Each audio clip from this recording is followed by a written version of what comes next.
Jangan lupa subscribe YouTube channel Metro TV News dan jangan lupa nyalakan notifikasinya. Menjadi kota atau daerah dengan banyak pencapaian bukan sekedar membentuk citra baik bagi pemerintah, tapi juga meningkatkan kesejahteraan masyarakat. Dalam perspektif pengelolaan pembangunan dan sebagai pemanfaatan hasil kegiatan pembangunan, dari kriteria inilah terpilih 5 daerah yang menjadi nomini Best Government dalam People of the Year tahun ini. Berikut nomini Best Government of the Year.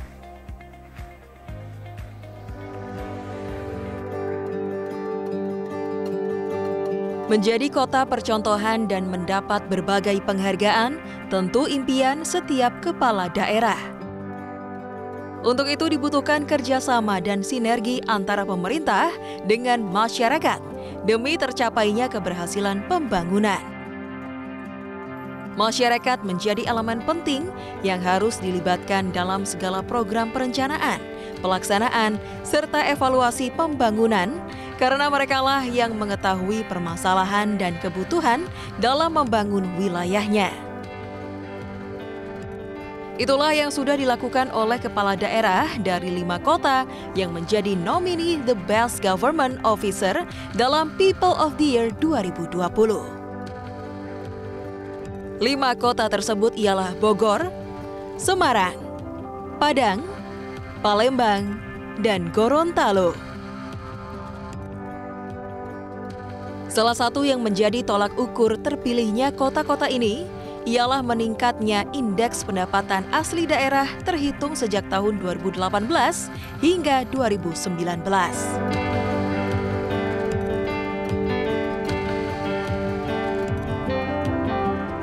Bahkan di masa pandemi, 5 kota ini juga menjadi yang paling sigap dalam kesiapsiagaan penanganan COVID-19.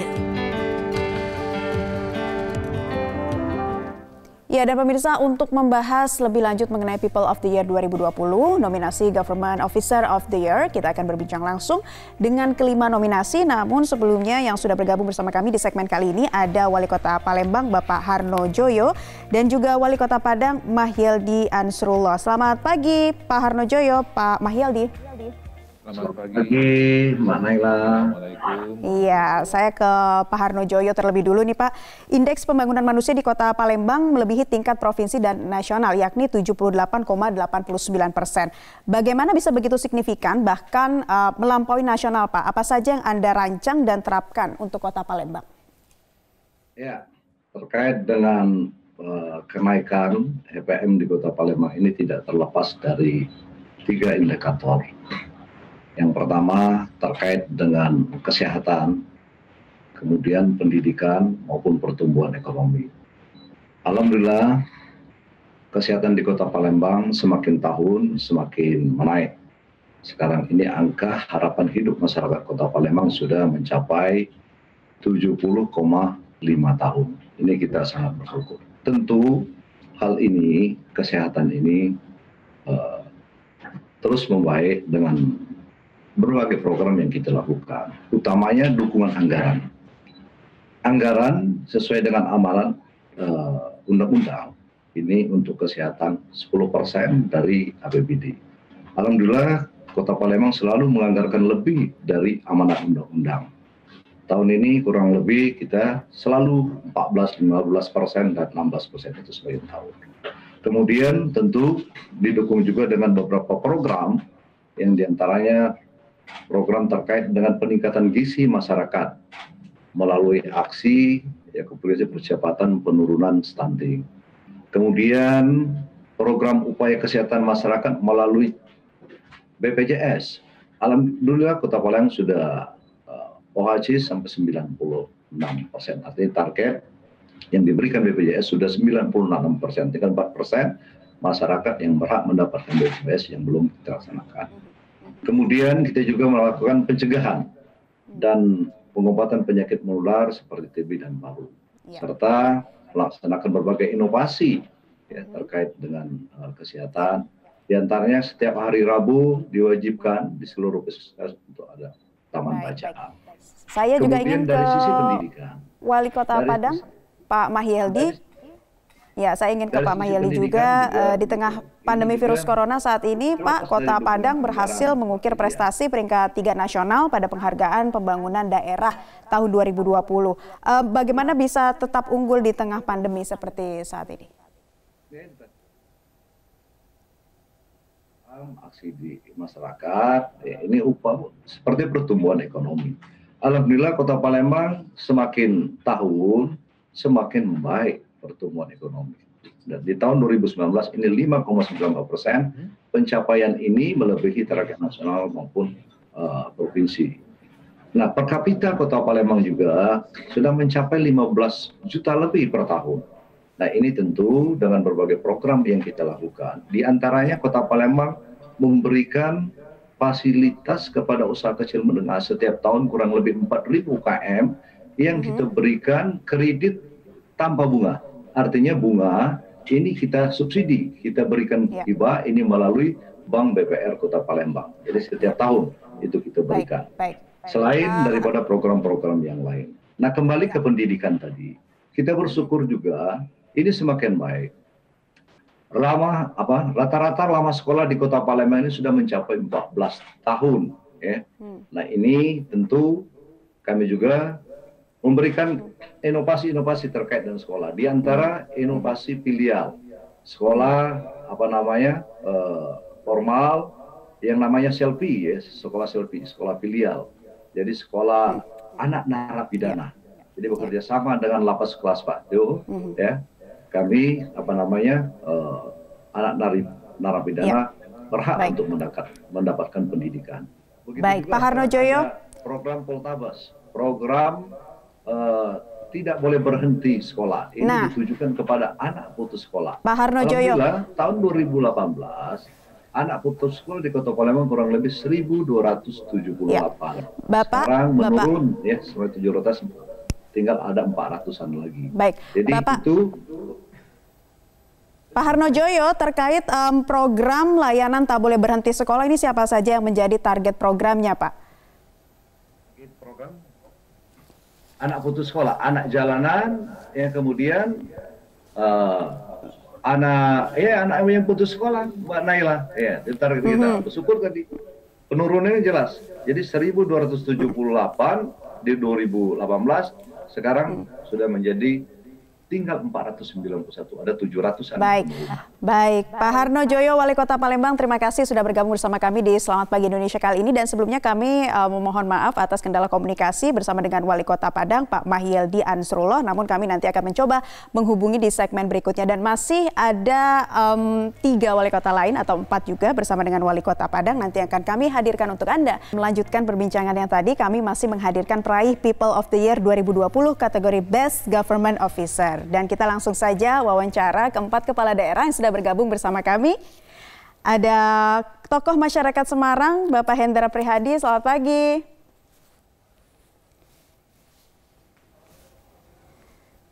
Baik, kemudian ada Wali Kota Gorontalo, Pak Marten Taha, selamat pagi Pak Marten. Selamat sehat, semangat. Salam sehat selalu, semangat. Kemudian ada Wali Kota Bogor, Bima Arya Sugiarto, Kang Bima sehat selalu. Ya, dan juga ada Wali Kota Padang, Bapak Mahyildi Ansrullah. Selamat pagi, Pak.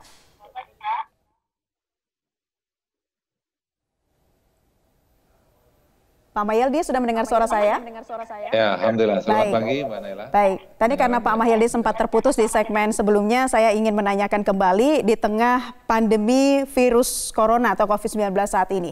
Kota Padang berhasil mengukir prestasi peringkat 3 nasional pada penghargaan pembangunan daerah atau PPD tahun 2020.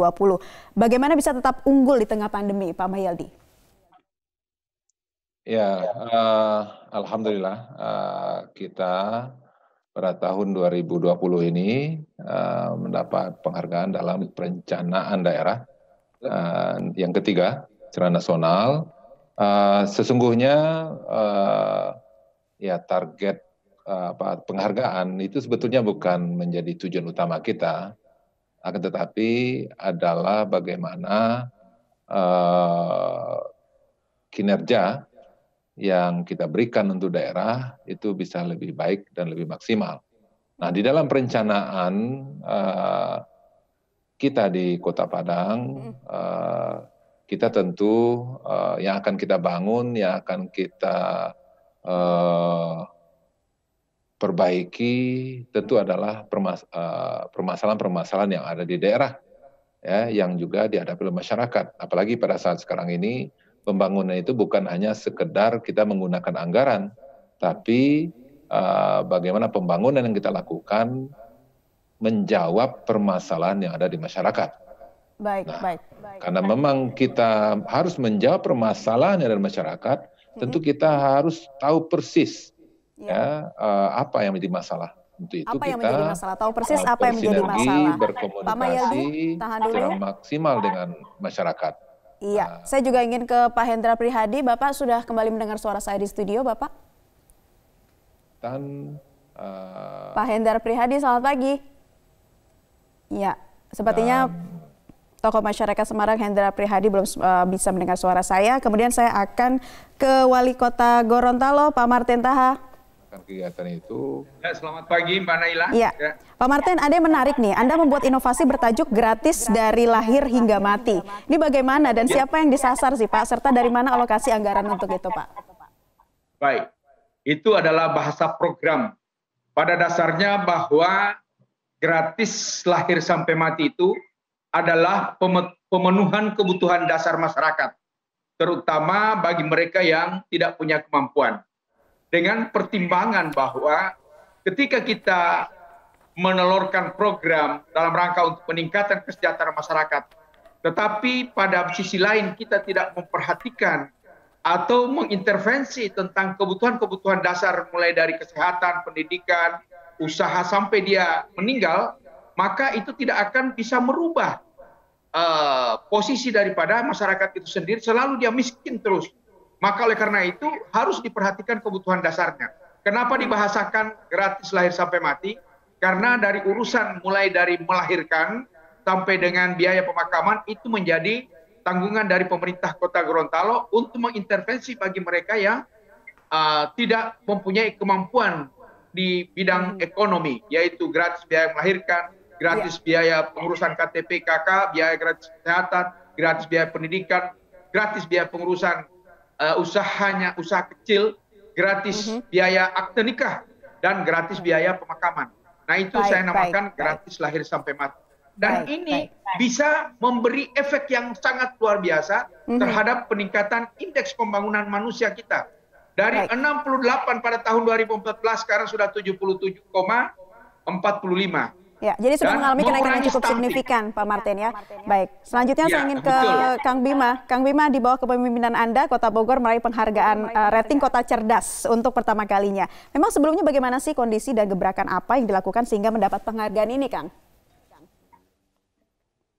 Pada intinya kan gini, APBD itu harus mencerminkan semangat uang rakyat kembali ke rakyat. Jadi setiap rupiah yang di APBD itu harus betul-betul alokasinya itu dihitung supaya tepat sasaran. Itu prinsip pertama.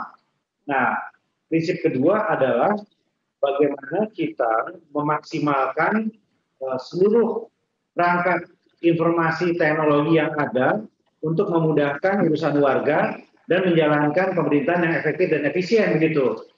Dimulai dari reformasi perizinan, kita punya mall pelayanan publik salah satu yang terbaik di Indonesia menjadi rujukan gitu. Kemudian yang kedua, kita lakukan juga pembenahan dalam hal aspirasi warga. Jadi kita punya kanal yang membuat warga bisa melaporkan real time semua persoalan kekinian yang ada di lapangan dan harus direspon oleh kepala dinas terkait dalam waktu maksimal 2x24 jam gitu. Nah, kemudian kita juga pastikan bahwa reformasi birokrasi melalui teknologi itu dirasakan oleh seluruh warga juga. Misalnya kita dalam konteks COVID-19 ini bisa memantau protokol kesehatan yang ada di seluruh titik-titik rawan. Ya, jadi melalui CCTV yang terkoneksi langsung, kemudian langsung dikomunikasikan ke pihak-pihak yang bertugas mengawasi di lapangan supaya tidak terjadi pelanggaran begitu.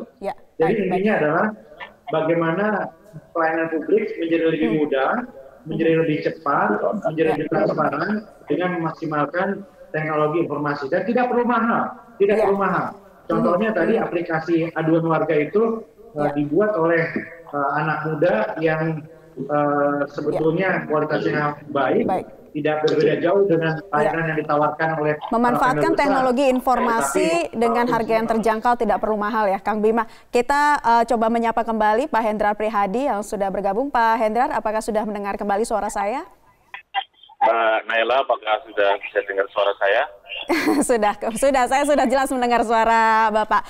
Baik, Pak, ada salah satu inovasi yang dibuat yakni sistem izin investasi mudah dan juga terpadu atau SIIMUD. Nah, apakah keseluruhan bentuk investasi ini atau tetap TNC-nya tuh seperti apa, Pak? Ya, kita meyakini sekali bahwa di dalam proses pembangunan itu butuh penganggaran, butuh pendapatan. Nah, APBD ini selain bisa untuk membiayai pembangunan, kita juga berharap dari teman-teman swasta lewat investasi, CSR, dan lainnya. Maka kami terus dorong supaya investasi yang masuk di Kota Semarang ini semakin berkembang. Salah satunya pada bulan Mei 2018 kita luncurkan namanya SIIMUD, Sistem Izin Investasi Mudah dan Terpadu. Tapi sebulan kemudian ternyata pemerintah pusat mengeluarkan OSS, Online Single Submission. Artinya sekarang ini SIIMUD menjadi bagian berdampingan dengan OSS. Artinya sebagai pendamping OSS yang sudah diluncurkan oleh pemerintah pusat. Baik, tokoh masyarakat Semarang Hendrar Prihadi, dan terima kasih sudah bergabung bersama kami. Kemudian Wali Kota Gorontalo Pak Martin Taha, Bima Arya Sugiarto Wali Kota Bogor, dan juga Mahyildi Ansarullah Wali Kota Padang. Terima kasih para tokoh masyarakat sudah bergabung bersama kami di Selamat Pagi Indonesia kali ini. Sehat selalu dan sukses selalu Bapak.